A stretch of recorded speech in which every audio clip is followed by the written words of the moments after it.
O que é justiça? Sabe, a gente usa essa palavra o tempo todo, quase como uma muleta. Uhum. Quero que a justiça seja feita. Ah, isso não é justo. Mas se alguém te parar na rua e perguntar, tá, mas o que é justiça? A gente trava. Trava mesmo. É quase tão difícil quanto definir o que é o amor. Exato. Por isso, hoje a nossa missão aqui é mergulhar nos materiais bem densos de um curso de História e Filosofia do Direito para, sabe, tentar sair do raso. Certo. A ideia é entender a diferença brutal que existe entre o nosso senso de justiça, aquela coisa que vem tipo da barriga, e o conceito de justiça, que é algo construído, pensado. Vamos destrinchar isso. E essa é a primeira grande armadilha, né? O senso de justiça é aquela reação imediata, o calor que sobe quando a gente vê uma covardia. É instintivo, É pessoal. totalmente pessoal. Já o conceito de justiça é o passo seguinte. É quando a gente para, respira e tenta criar regras, princípios que funcionem para todo mundo numa sociedade, não só para o nosso caso. É transformar um sentimento em um sistema. Certo. E a primeira coisa que me saltou aos olhos nesses textos é que, mesmo no campo das ideias, a palavra justiça é usada para duas coisas bem diferentes. Existe uma justiça em sentido amplo, ou lato, e outra em sentido estrito. Ah, sim. Parece detalhe de advogado, mas, nossa, muda tudo. Muda completamente. Pensa assim, a justiça em sentido lato é a visão macro. É a justiça como virtude, quase um sinônimo de ser uma pessoa correta, íntegra. Certo. É a ideia de fazer o que é certo em todas as áreas da vida. O Platão, por exemplo, ele via a justiça assim, sabe, como uma harmonia, tanto na alma da pessoa quanto na sociedade. É uma visão muito ligada à moral. E há uma ordem natural das coisas. Isso, é uma ordem natural ou até divina. O exemplo que estava no material era perfeito. Você acha uma carteira recheada de dinheiro na rua. Não tem ninguém vendo, nenhuma câmera. Uhum. Se você a devolve por puro princípio, porque acredita que é a coisa certa a fazer, isso é um ato de justiça nesse sentido amplo. É uma virtude pessoal. Exato. Agora, a justiça em sentido estrito é muito mais específica. Ela não está preocupada se você é uma boa pessoa o tempo todo. Ok. Ela é um valor do direito e da política. O foco aqui é criar e aplicar leis que a sociedade concorda que são justas. É uma construção social, um acordo. Um acordo coletivo. Sim, um acordo sobre como organizar a vida em comum com direitos e deveres bem claros. E aí a gente volta para o exemplo da carteira. A lei te diz que apropriar-se de coisa alheia perdida é crime, como está lá no nosso Código Penal. Sim, é a justiça em sentido estrito em ação.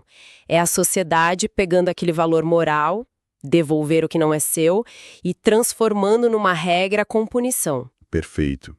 A justiça sai do campo da consciência e vira uma ferramenta social. Ok, essa primeira divisão já clareia bastante.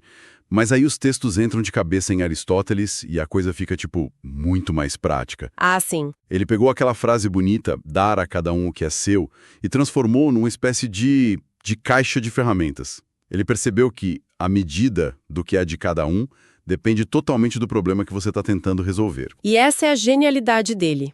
Ele cria basicamente duas ferramentas principais. A primeira é a justiça distributiva. Como o nome já diz. Isso, ela serve para distribuir coisas na sociedade. Honras, cargos, dinheiro, responsabilidades.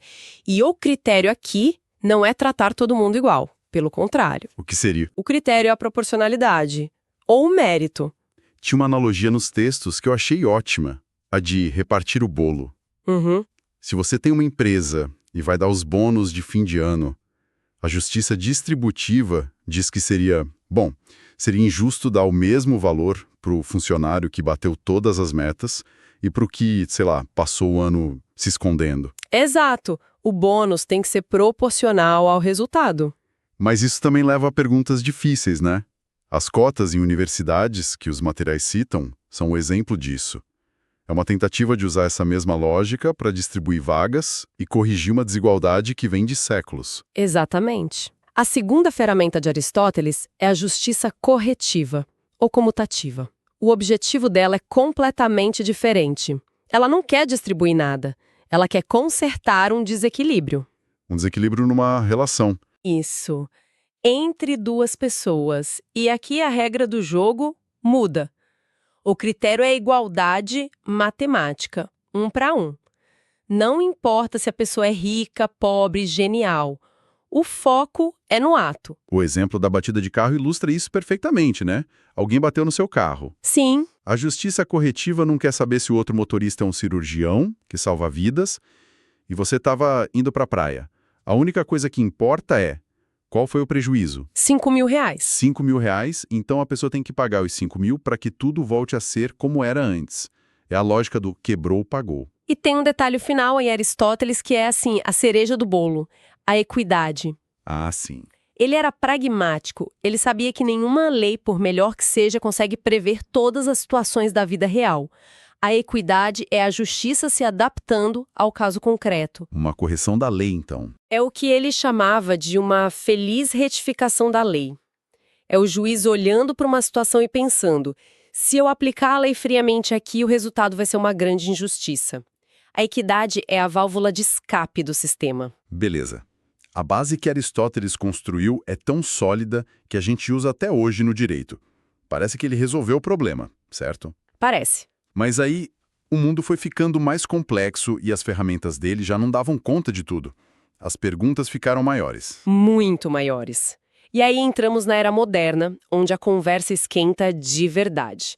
Um dos primeiros grandes grupos a propor uma nova resposta foram os utilitaristas, como o Jeremy Bentham e o John Stuart Mill. Certo. A ideia deles parece muito simples e assim, até boazinha.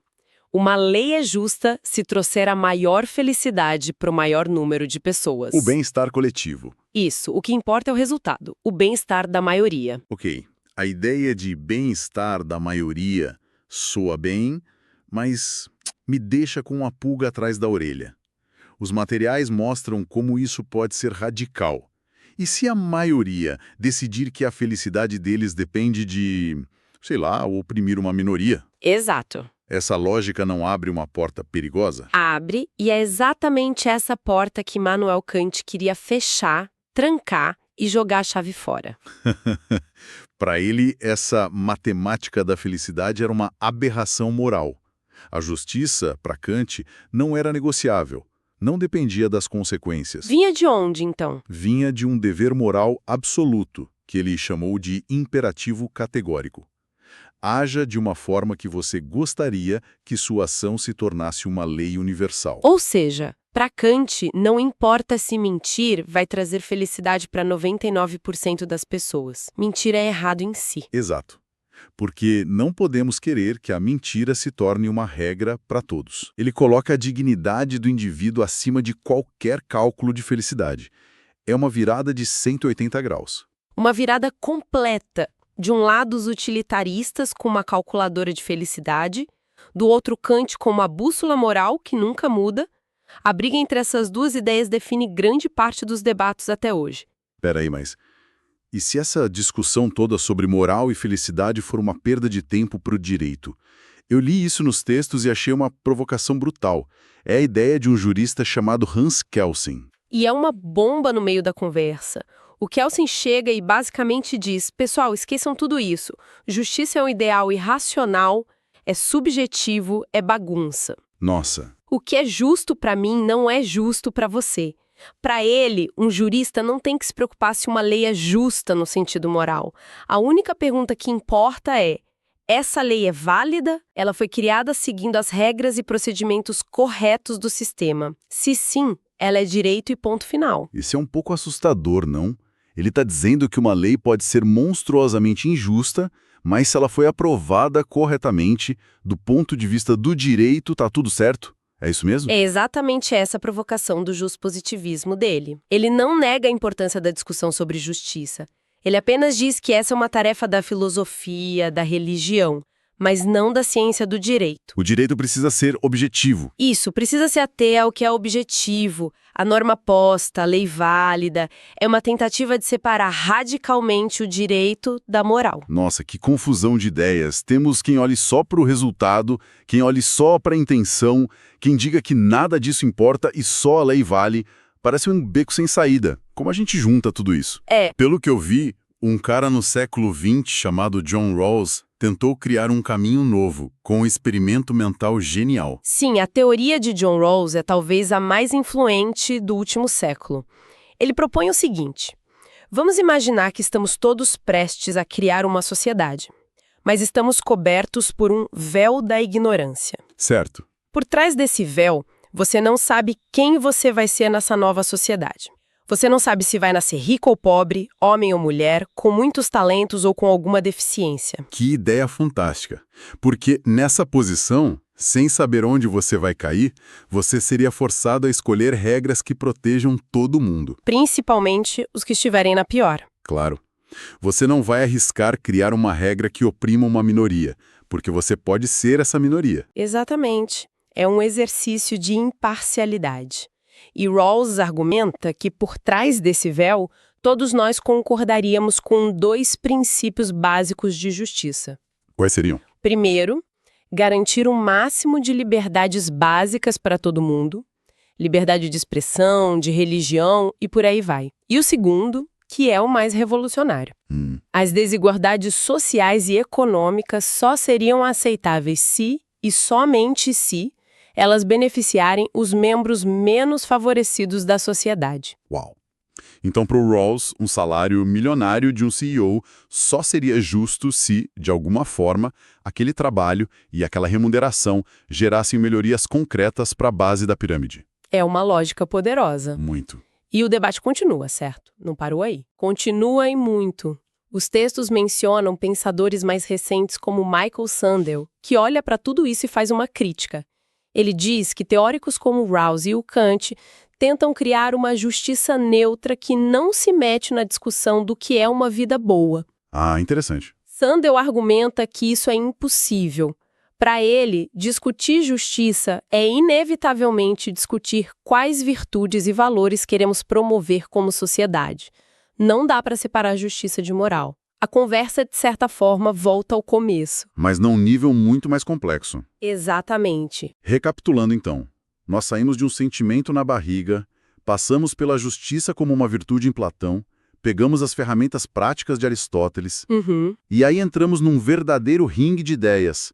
A calculadora da felicidade dos utilitaristas contra a bússola moral de Kant, a bomba de Kelsen dizendo que só a lei importa, e a tentativa de Rawls de reconstruir tudo com seu véu da ignorância, fica óbvio que não existe a resposta, né? Não. O que é fascinante e o grande valor desses materiais é que cada uma dessas visões nos dá uma lente diferente para olhar o mundo. Como assim? Diante de uma nova lei, por exemplo, o Kelsen perguntaria: ela é válida? Um utilitarista? Ela aumenta a felicidade geral? O Kant, ela trata todos como um fim em si mesmos? E o Rawls, ela beneficia os menos favorecidos? Para quem lida com direito, o trabalho é justamente esse. Usar todas essas lentes, é navegar por essas ideias para tentar encontrar, em cada caso, a solução mais próxima do justo. Isso. Misturando a rigidez da lei com a sensibilidade da equidade que o Aristóteles já falava. E isso nos deixa com uma questão para refletir. A jornada que fizemos mostra uma coisa muito clara. O conceito de justiça saiu de algo que era considerado divino ou natural para se tornar uma construção humana, social. Certo. A pergunta é: se a justiça é uma invenção nossa e não algo dado pelos deuses ou pela natureza, isso a torna mais frágil? Ou, pelo contrário, isso nos dá a imensa e assustadora responsabilidade de construí-la e aperfeiçoá-la todos os dias?